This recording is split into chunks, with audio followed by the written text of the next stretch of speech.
How to log into your H&R Block account.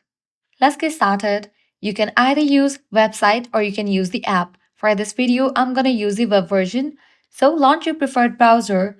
Now in the search box, type in HR Block. Then navigate to the website hrblock.com. Once you're in its official website, now click on this icon. You will be directed to the login page. Now go ahead and type in your username, email, or the phone number that is linked with your account.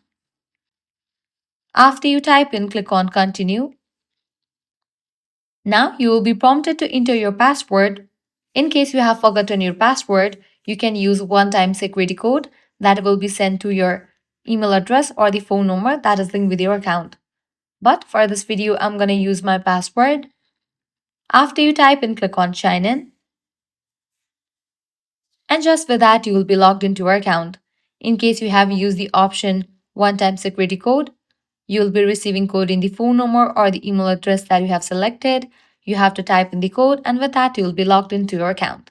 So this way, you can easily log into your H&R Block account. If this guide was helpful, do not forget to like, share, and subscribe to our channel. Thanks for watching.